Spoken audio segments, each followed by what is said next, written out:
The opinions expressed by the host and guests in this show are not necessarily the views of Children's Health Defense.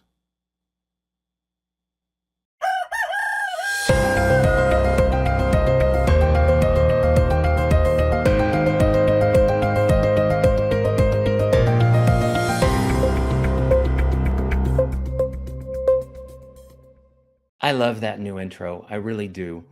Good morning. It is Dr. Brian Hooker, and it is Friday morning, Friday, October 31st. Happy Halloween, everybody. I forgot my costume. I decided to dress up as a better version of myself today. But I am so pleased today to introduce our guest. She is somebody that has, through her work with our son, my wife and I, has literally transformed our lives and does so much good. Dawnmarie Gaivin, co-founder of the Spellers Method. Welcome to the show. Thank you so much for joining us. Thank you so much for inviting me back. It's great to be here. Well, it's been too long. I think, has it been 2 years? It might not have been, quite 2 years since you were on the show. I think so, about that time. Co-founder of the Spellers Method. You have worked with so many individuals on the Spellers Method. Are you keeping track of how many individuals you and your colleagues at Spellers have worked on? At one time, I counted for myself personally, and it had been 800 spellers that I personally have worked with. Now it's sort of the butterfly effect, right? We're training providers who have their own practices and are working with more. And I live a little bit more vicariously through the work that they're doing and the mentorship we're providing to those new providers younger than me and carrying the torch. So I don't know what the number is anymore, but yeah, lots and lots and lots. That's incredible. And the work is so good. I want to jump right in. What do you mean when you say, okay, for non-speakers, and I love the fact that you don't call them nonverbal, because you know what, when they start to a letter board, and even before they start the letter board, they have lots of verbs in their mind. They're verbal. But when you're talking about non-speakers and unreliable speakers, talk about that spectrum a little bit. Yeah, I'd love to do that. I think there's been the first wave, let's say, of folks who've discovered spelling with letterboards and this type of assistive technology were the non-speakers, were the folks who have very little speech, maybe 20 words total, or vocalizations paired with gestures, folks that were already, even in their school-based IEPs, using some type of voice output device, et cetera, et cetera. So the folks that have already been identified as they need some alternative method for communication, that was the first wave. And unbeknownst to many parents out there, that if your child is a minimal speaker, that might mean they can say a lot of single words, maybe hundreds of single words, or they can speak in phrases, or they can talk in short sentences, but they've been memorized, they're like practiced memorized scripts, then those folks are also benefiting from bypassing the use of their articulators in order to communicate their deeper thoughts. Similarly, unreliable speakers, those are folks who script maybe all day, like they can talk nonstop. They benefit from, there's actually language in their brain that is not getting out to their lips, their tongue, and their jaw reliably, and through spelling, they can actually get those deeper thoughts out. I've heard several stories recently of children who had language, who could even respond to questions and things like that, that have looked at spellers and have, ended up being a on a different cognitive level when they're actually spelling, either using a letterboard or using a keyboard. Yeah, so often when I'm explaining to parents that there are these language centers in your brain, right? There's the receptive language center, and then there's the expressive language center. The receptive is Wernicke's area, the expressive is Broca's area. And I just simplify it to say, imagine they're like islands. They're just islands in the sea inside your brain. You can have so much expressive language in Broca's area, so many thoughts and ideas that are very high cognitive, brilliant, intelligent thoughts. And yet the only ones that are going to get over to that motor strip so that they can send the signal to your voice, to your speech, are ones that you've practiced a lot, right? And so it doesn't mean absence of evidence is not evidence of absence.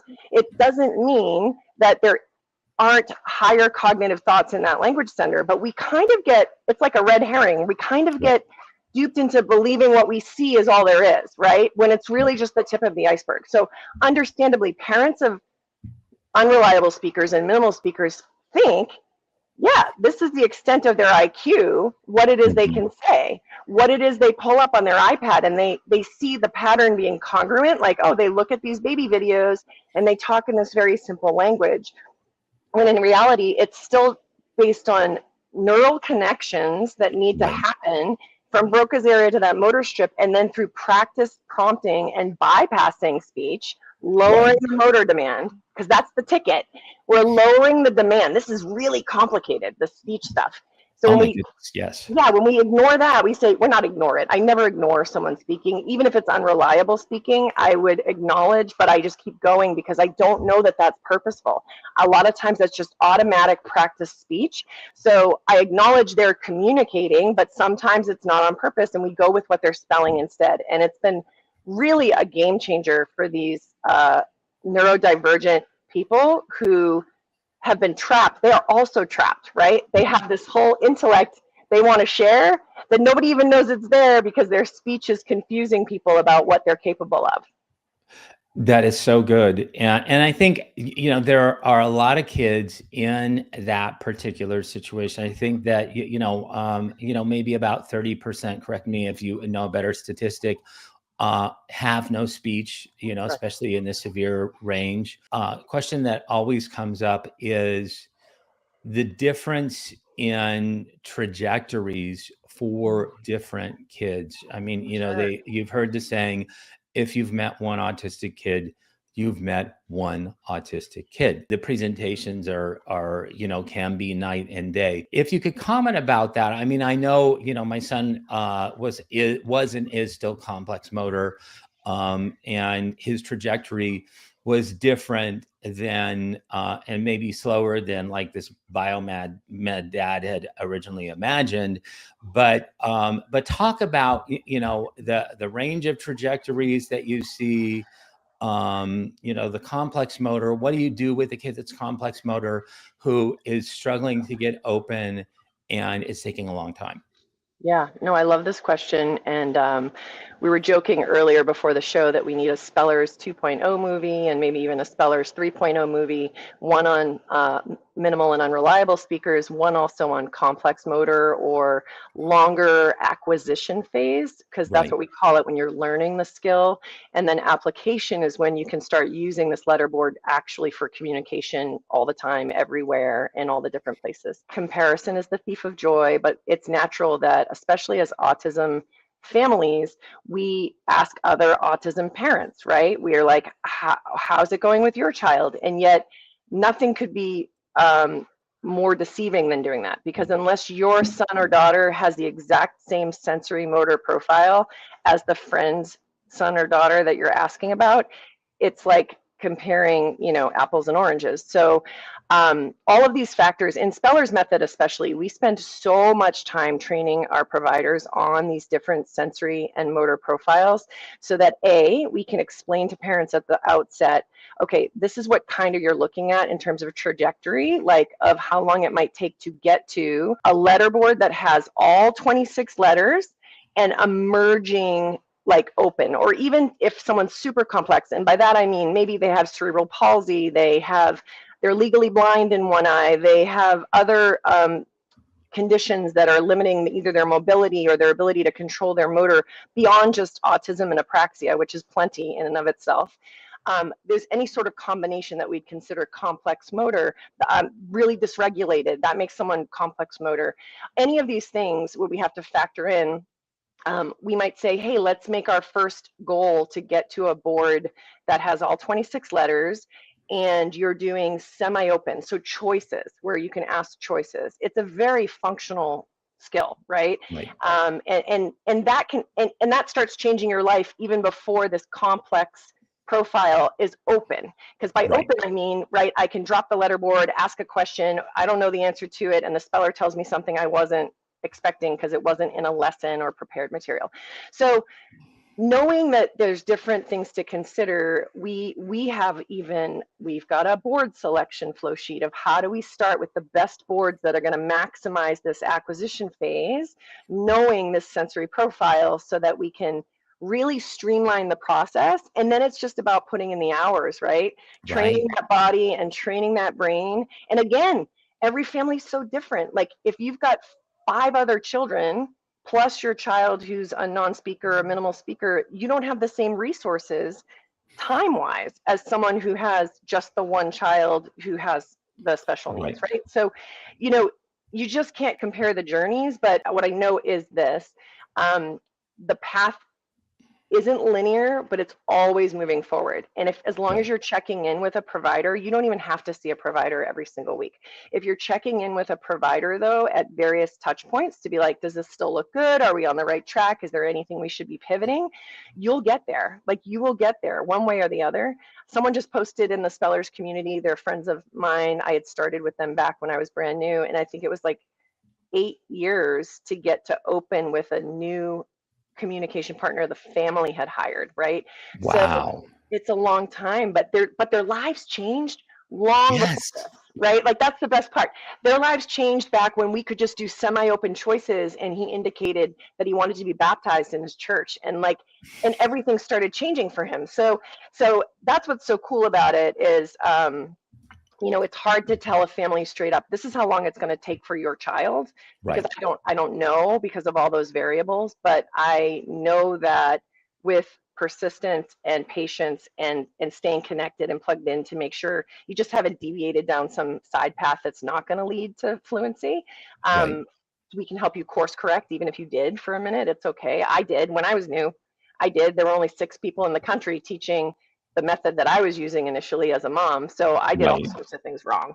And here we are 10 years later, and my son's in college and doing amazing. So yeah, the future is very promising no matter what the profile is, but comparing your journey to get there to someone, even in the film, that looked like they got fluent in 6 months and they were open, or 3 months and they were open, Right. Right. those are not as common as Right. families that take 2 to 4 years to get there. You know, there's a whole spectrum of that, of how it plays out. Absolutely. And, I encourage everybody, if you feel like your child falls in that category, at least give it a try. Because, one of the things, like you said, I mean, there are milestones along the way that are so encouraging. And we found out so much about my son before, the 2.5, 3 years that it took for him to become open and Mm-hmm. emerging open Mm-hmm. on the stencil letterboard, the 26. But there are things along the way, and there are different trajectories in terms of generalization. I mean, because your child is open with their practitioner doesn't mean that they're going to be open with you. There are, just so many different things about that. What is the difference, if you can kind of distill it down, between spelling to communicate and spellers? I mean, I know there are some differences. I Sure. love your book that you wrote with Dr. Dana Johnson, The Spellers Method. I think that everybody should buy it. Everybody should have it. It's such an easy read, and it's so disarming regarding the Spellers Method. There is a question in there somewhere, I know. But what is the difference? Yeah, this is great. And it's a super common question. And I'm going to start by saying that wherever you live, wherever you are and listening to this, like, I think it's important to, if you've got a provider near you who's teaching S2C, or a provider who's teaching RPM, and that's who you have the most access to, I recommend you try those methods, right? So I started in RPM, rapid prompting method, as a mom, and then I met Elizabeth Vossler through the DIR floor time community, because this is how I knew Dana Johnson as well, through Right. DIR floor time. And I met her at a conference where I was trying to open a school here in San Diego, and she was opening a school in Florida.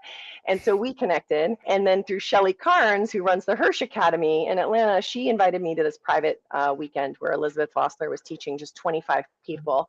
And Right. I learned all about S2C. And so S2C, and then later, Dana Johnson and I were like, oh man, there's all this other stuff we have to integrate to make this model, A, even more holistic, B, be very parent driven and family focused. Our philosophy is, if we're not working ourselves out of a job, we're not doing our job.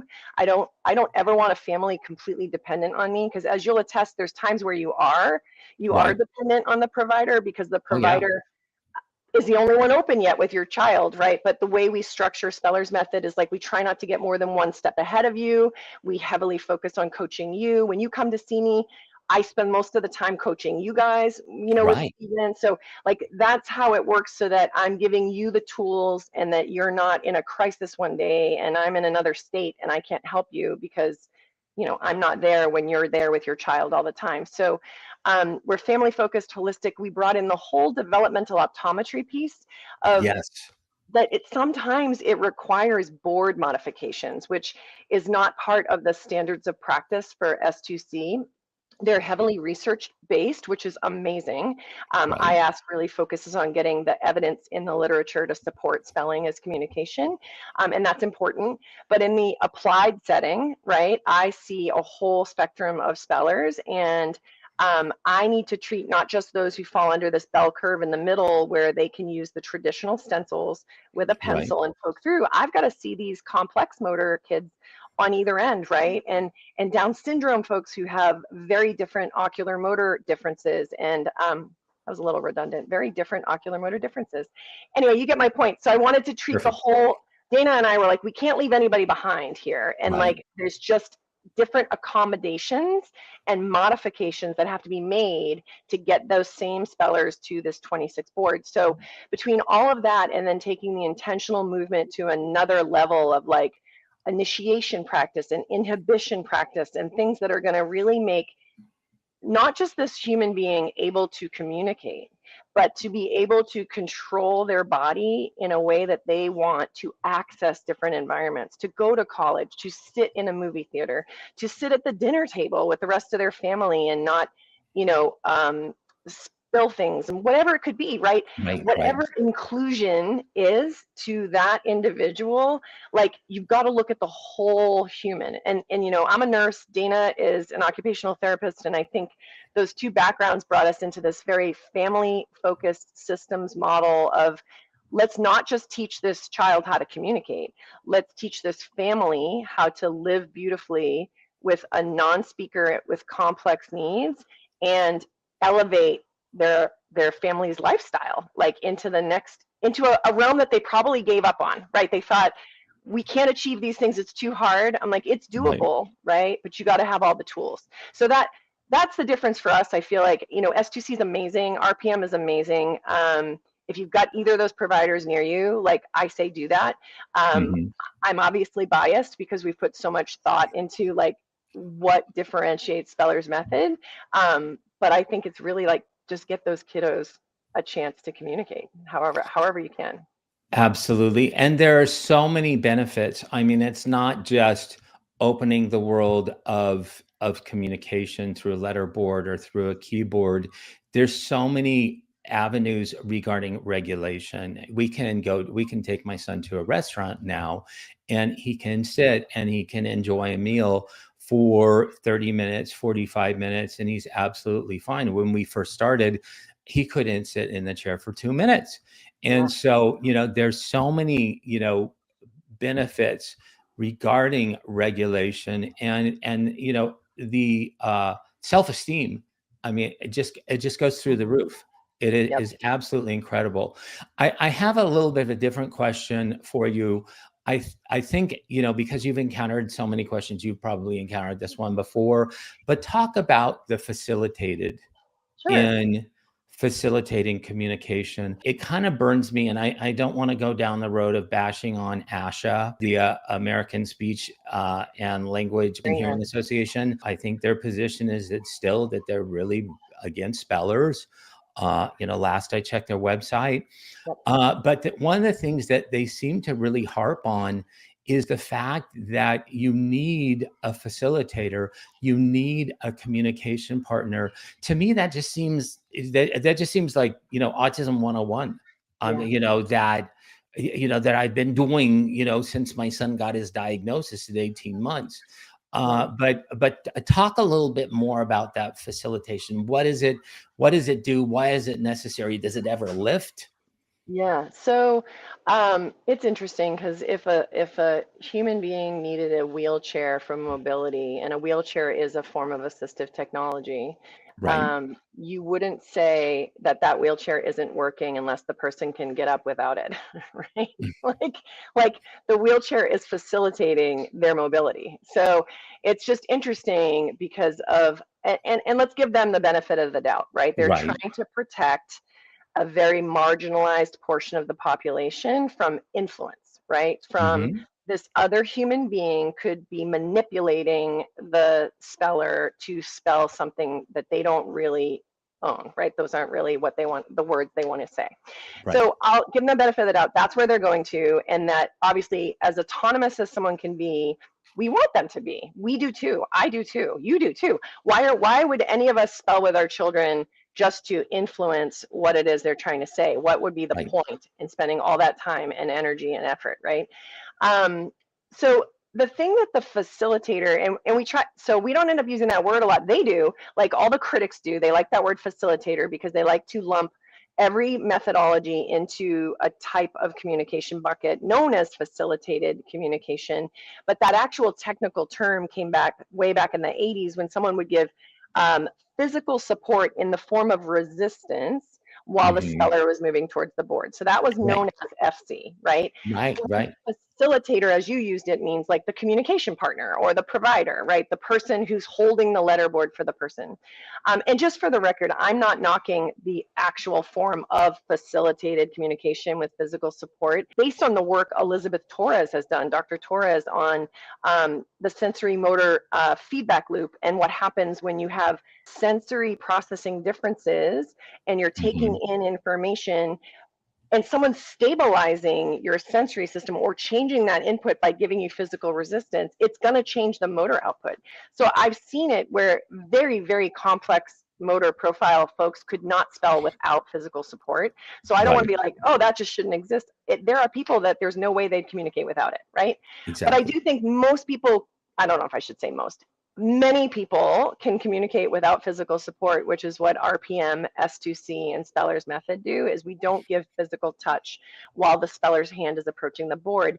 Yet, they're still criticized for someone holding the board. Right. But the bottom line is this. Spellers' bodies, several things. Spellers' bodies are still very impulsive and not controlled in the beginning, and they're moving all around. So if I put that letterboard on a stand, and knowing what I know about development, about eye coordination and how hard it is to control the fine motor muscles of the eye and to fixate, visually fixate on a letter while moving my hand forward, how much motor planning that takes along with sensory processing. You know how they would be so inaccurate learning to spell with a board stationary on a stand, right? So what we do is we hold the board steady and we center it in front of their dominant spelling hand. But if they start moving around, we lift the board up, right? You see that. Right. People go, why are you lifting the board? I'm like, well, because the board needed to get repositioned. And rather than just move the board around with the person, which is also a way to influence, we pull the board up, get their body stationary, and then we place the board back down in a set position. So that requires human facilitation to do correctly and to have proper board placement. We also have to do a lot of motor coaching of their whole body until they develop the ability to do it on their own, until we can say simply, hey, sit up in your chair, and they can do every step, put their feet flat, scoot their hips back, put their shoulders back, get their arm ready. In the beginning, sometimes we're coaching all of that, down to including isolate your finger. Some of them can't even do that in the beginning, right? So like, who would be coaching that if there wasn't a person there to teach them how to do it? And then the biggest, most important part, I think, is that co-regulation piece.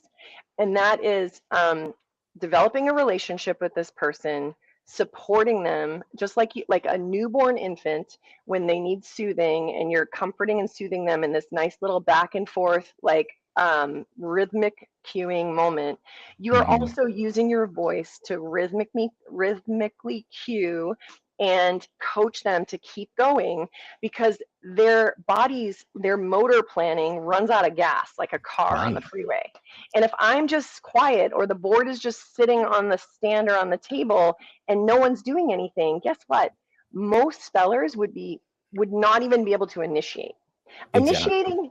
Initiating getting your own letterboard is like one of the final end goals for spellers, and yet it's one of the first goals teachers or speech therapists will put on a school-based IEP, like that they're getting their device to bring it over to you to show they have a communicative intent, and that requires so much motor planning.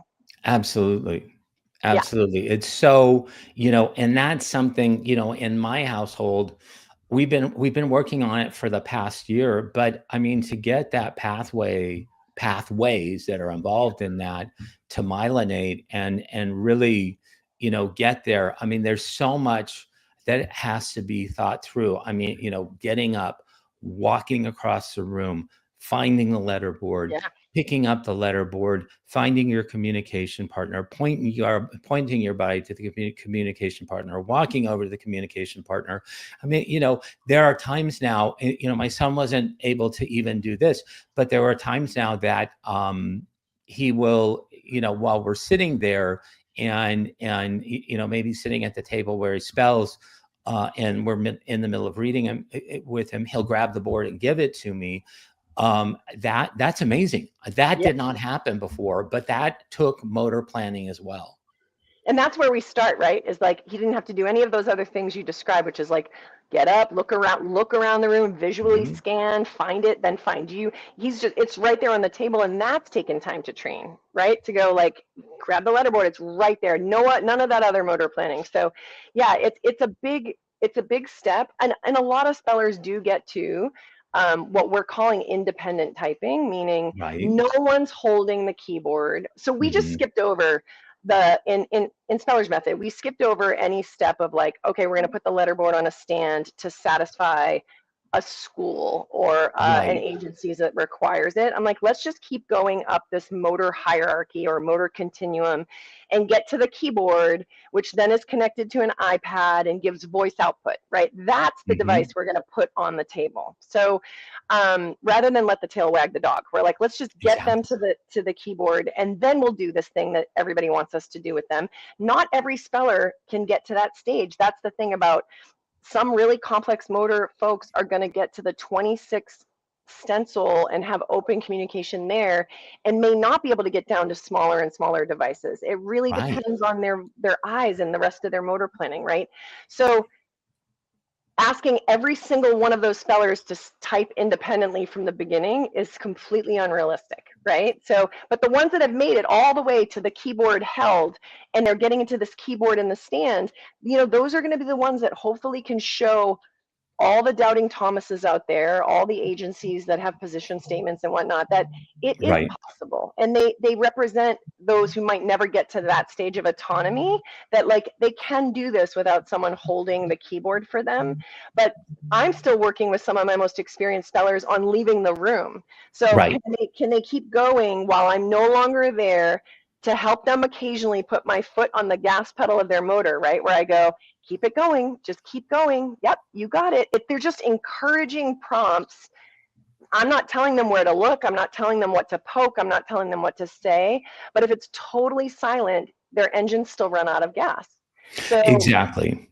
Exactly. I mean that, and I love, today we focus so much on the process, and that, when you do spellers, S2C, RPM, whatever, you're embarking upon a journey. I mean, and it's a really, I mean, like the full family. My family's small. I mean, it's just my wife and I and my son.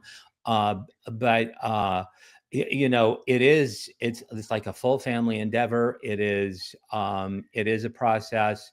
it isn't overnight. We kind of live in this microwave society where we want, we want our kid back yesterday, but this is going to take some time. Tell me more about how people can get more information on spellers. I mean, where can we buy your book? It's totally available on Amazon, Speller's Okay. Guidebook, and you can look Right. up either my last name or Dana Johnson, and it'll come up for you there. You can also order stuff on spellers.com. We have a Right. store.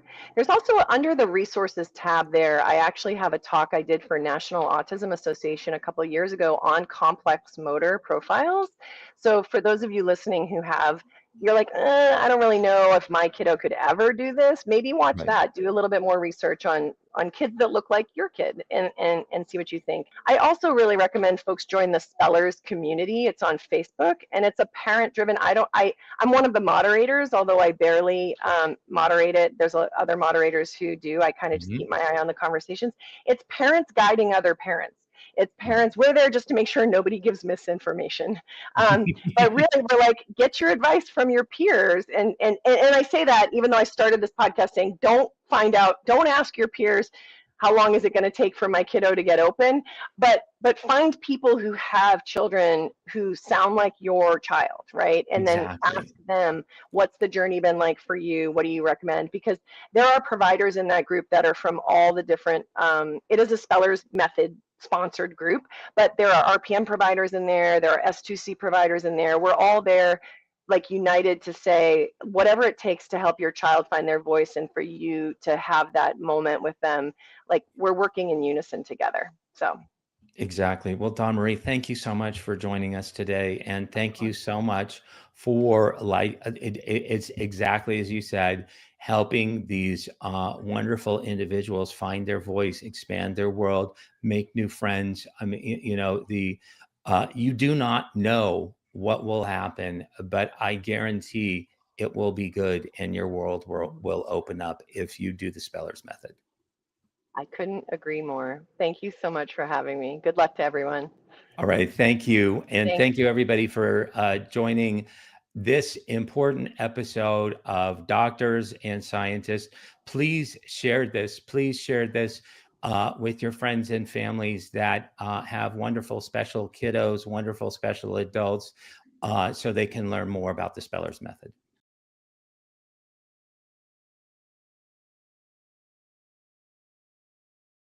Okay, we are live. Tell everyone your name. It's Peggy Springer. Peggy Springer, and this is a story about your husband. Yes, John Springer, yes. Okay, so what year did this happen? December 2nd, 2021. And did your husband take the COVID shot? No. So tell us, so he's completely as they call it, unvaccinated from the COVID shot situation. So let's get that one really clear. Talk us through what happened to him. So we both got sick on November 1st, but he didn't have any symptoms. I was very sick. I couldn't breathe. I couldn't walk. I couldn't do anything. So he was taking care of me. And on the 7th, I finally said, I think that we need to go to the hospital. And this was a hospital that we had doctored at for 30 years. We had our babies there. I'm very familiar with it. So we went, and of course they tested him too, and we both showed positive for COVID. So we're in separate rooms. They, put us in the same room and gave me oxygen and liquids because I was extremely dehydrated. They did CT scans, blood work, chest x-rays, and everything came back like good. Our lungs were clear, everything was good. So they said, we're going to send you home. We want you to come back tomorrow for the antibodies. And we're like, okay. And so, like, I had to be wheeled in a wheelchair. He was able to walk. And so we came back the next day. We're wheeling into the hospital. He's walking. And we get back to the room, and I'm telling them, that I can't breathe. Can they put a fan on me? And he's sitting there, and they're like, oh, Mr. Springer, we can't give you this because your oxygen level's low. Yeah, he was breathing fine, and you were the one. And I was not, yeah. And so they took him back to the ER part and put oxygen on him. And so I asked her, I'm like, well, can he get it once his oxygen comes up? And she's like, no, it's too late. He's already passed the window of opportunity. And I'm like, well, we just got here. It's just how it works. I mean, rude, hateful. So I got through whatever they did, and they wheeled me back out to the parking lot and helped me into our vehicle. Where was your husband? He was still in the ER. I sat there for 3 hours, and they finally came out, and they're like, well, we're going to send him home with oxygen. And I'm like, okay. And they're like, and he, you know, we should be good. And I'm like, okay. So we go home, and again, he's fine. Like, he's like, I don't even know why I'm on oxygen, but he left it on, like he was doing what the doctor said. A couple days later, he was struggling with breathing, and he's like, it just got worse throughout the day, and by the evening time, it was like in the 70s, and I was getting scared, and I said, I think that you need to go back to the hospital and see if they can give you some extra oxygen. He's like, no, I'll be okay. And I'm like, I really, you know, it's scaring me, you know, I don't want to have to call an ambulance. And so our youngest daughter still lived at home. She was 16, and she's like, Daddy, I'll drive you to the hospital. So our 16-year-old daughter helped him get in the pickup, and they drove to our hospital, and they got there probably about 8 in the evening, and he went in, and they of course wouldn't let her in. They told her she had to stay in the parking lot in the pickup. So she's texting me and calling me, and then about 11 o'clock they finally came out and told her that she could go home. They were going to keep him overnight to see if they could help him breathe better. At 3 in the morning they called me, and they're like, well, we're gonna send him to Oklahoma because he needs oxygen. And I'm like, no. He had already told me that he told me that they were talking about that, and he said, I don't want to go. And I'm like, no, you're not going to go. And I told this ER doctor, I'm like, no, he's not leaving our hospital. This is our hospital. It's where we've doctored at. You are not sending him out of state. And he's like, well, we don't have a place for him here. I'm like, then find a place, because you're not sending him out. And I'm like, that's not okay. It's not what we want. And he's like, well, then you want your husband to die. And I'm like, no, I don't want him to die, but I don't want him to be sent out of state. And he's like, well, that's what we're doing. And they hang up on you. So the next afternoon, they flew him to Tulsa, Oklahoma, to OSU Medical Center. And at that time, I mean, we were scared, but we thought we were still going to be okay. He was texting me. He was still able to get up and walk around, but he had to like have people in there with him, because the first day he got there, they automatically, we didn't know about this until after we got the medical records, shot him up with remdesivir and morphine, and slapped a BiPAP on him. But he's texting me, and he's like, I'm doing good. They told me my lungs are clear. They did a chest x-ray. My lungs are clear. My oxygen is in the lower 90s. So I'll be home in a few, a couple days. I'm like, okay, sending prayer chains out and everything. A couple days later, he texts me about 10:30 in the morning. He's like, I'm really hungry. And I'm like, well, what did you have for breakfast? And he's like, they haven't brought me breakfast. I haven't seen anybody. And so I called, and I'm like, hey, can he have some breakfast? Why didn't he get breakfast this morning? And they're like, oh, we just now gave him morphine. And I'm like, why are you giving him morphine? He's not in pain. Well, because he's agitated. And I'm like, no, he's not agitated. He's hungry. Why are you not feeding him? And they don't talk to you. They get mad, and they're like, we need to go. It's just COVID, and they hang up on you. And things just kind of started falling apart after that. And they kept telling him, well, Mr. Springer, if you can't breathe any better than this, we're going to have to vent you. And he's a very strong man, and he didn't want to stress me out, so I'm sure he wasn't sharing everything that was going on there, but he would send me little tidbits. He's like, I'm kind of starting to get worried, and I'm like, it'll be okay. And I always talk to, there was one day where I did talk to the same doctor, but I usually talk to the same doctor, and she wouldn't answer my questions. I'm like, okay, we got sick on the 1st, it's the 14th, I'm going to come and be with him. She's like, no, you can't come be with him, he's isolated. I'm like, but we're through the timeline. And she's like, no, you can come on the 29th.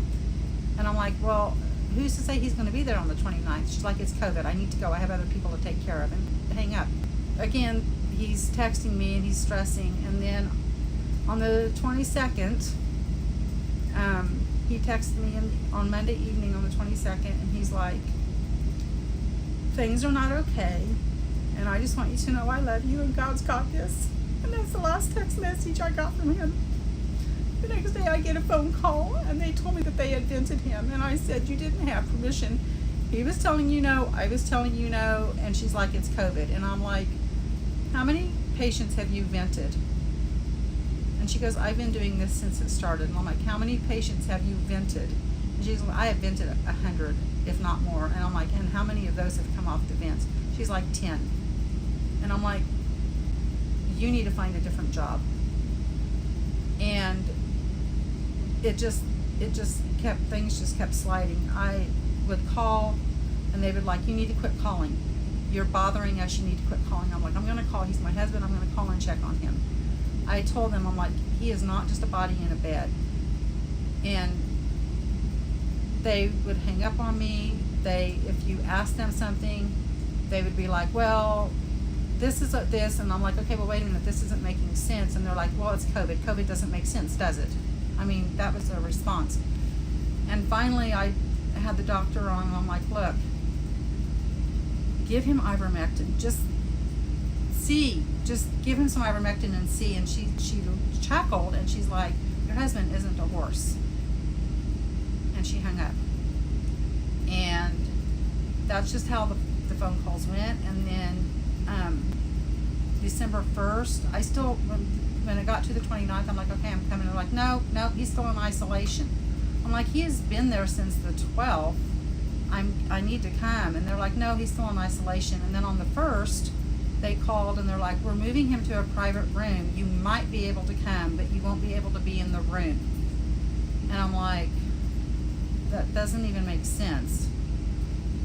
And then on the 2nd, the doctor called, and she's like, if you want to try to get here, we'll try to keep him alive till you get here, because he's not going to live.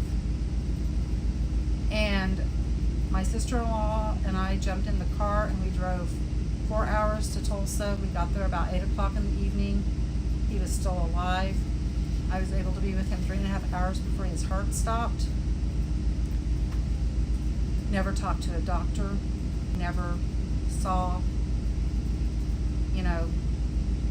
we get there, the emergency room has one person sitting in it. The girl behind the desk is filing her fingernails. We see no doctors or nurses around. There's no patients, and they talked about how the hospitals were overflowing. Nothing. We walked into ICU without getting buzzed in. Couldn't even find a doctor or a nurse. We were wandering around lost trying to find his room, and finally ran into a doctor, and they're like, oh yeah, he's in there. His face was raw meat. What do you mean? He had big raw places all over his face. His ear had a great big humongous blood blister on it. I just held his hands and talked to him and kissed his raw face.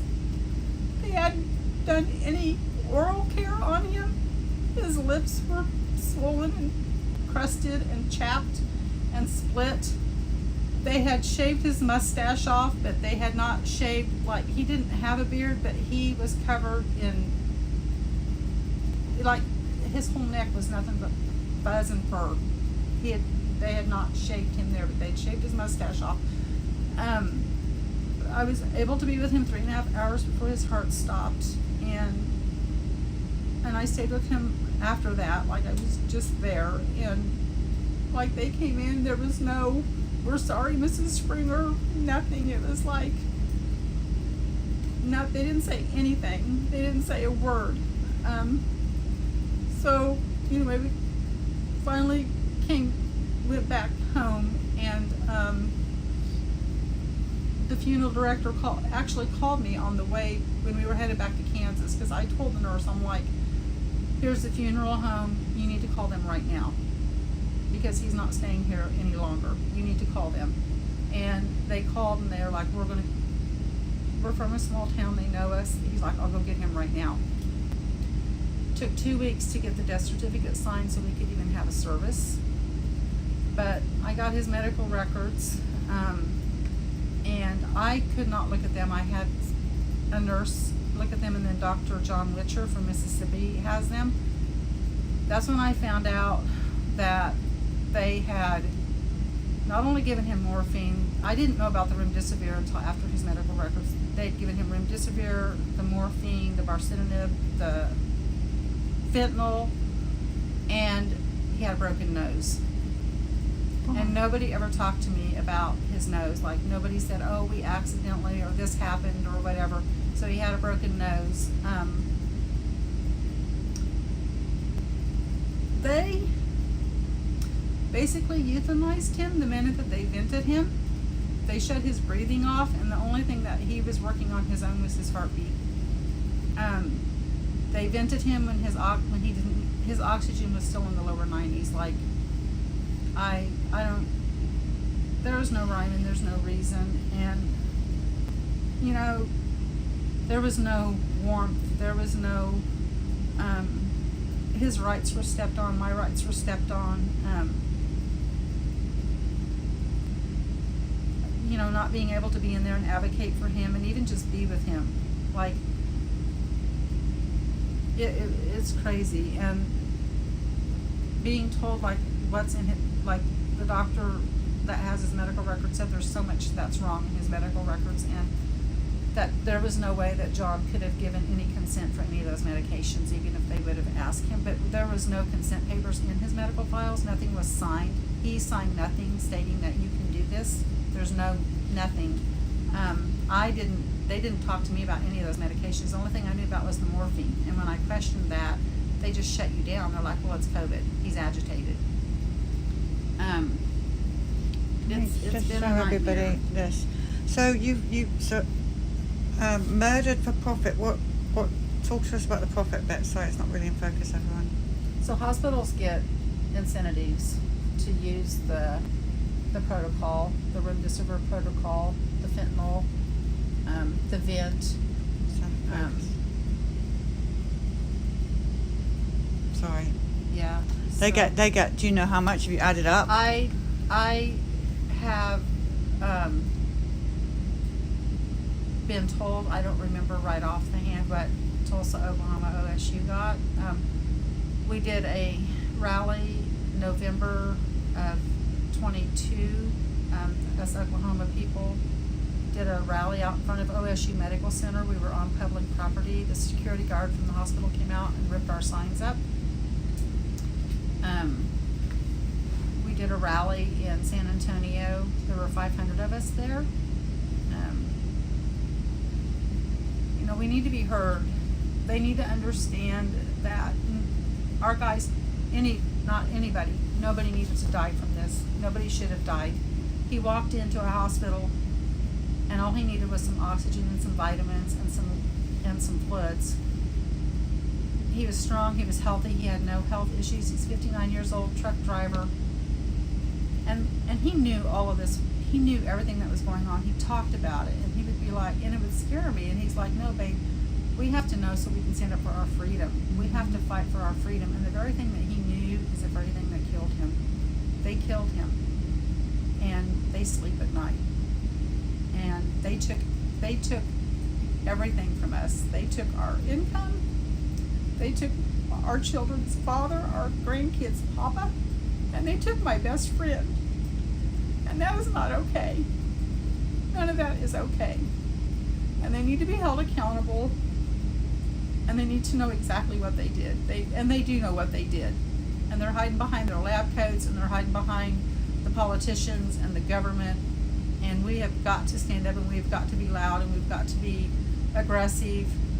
And I'm not talking about rioting, I'm not talking about attacking people, but we need to be aggressive with getting our stories out there and being heard so we can shut this down, because my mission is that no other family feel this pain and feel this nightmare, because it's never ending.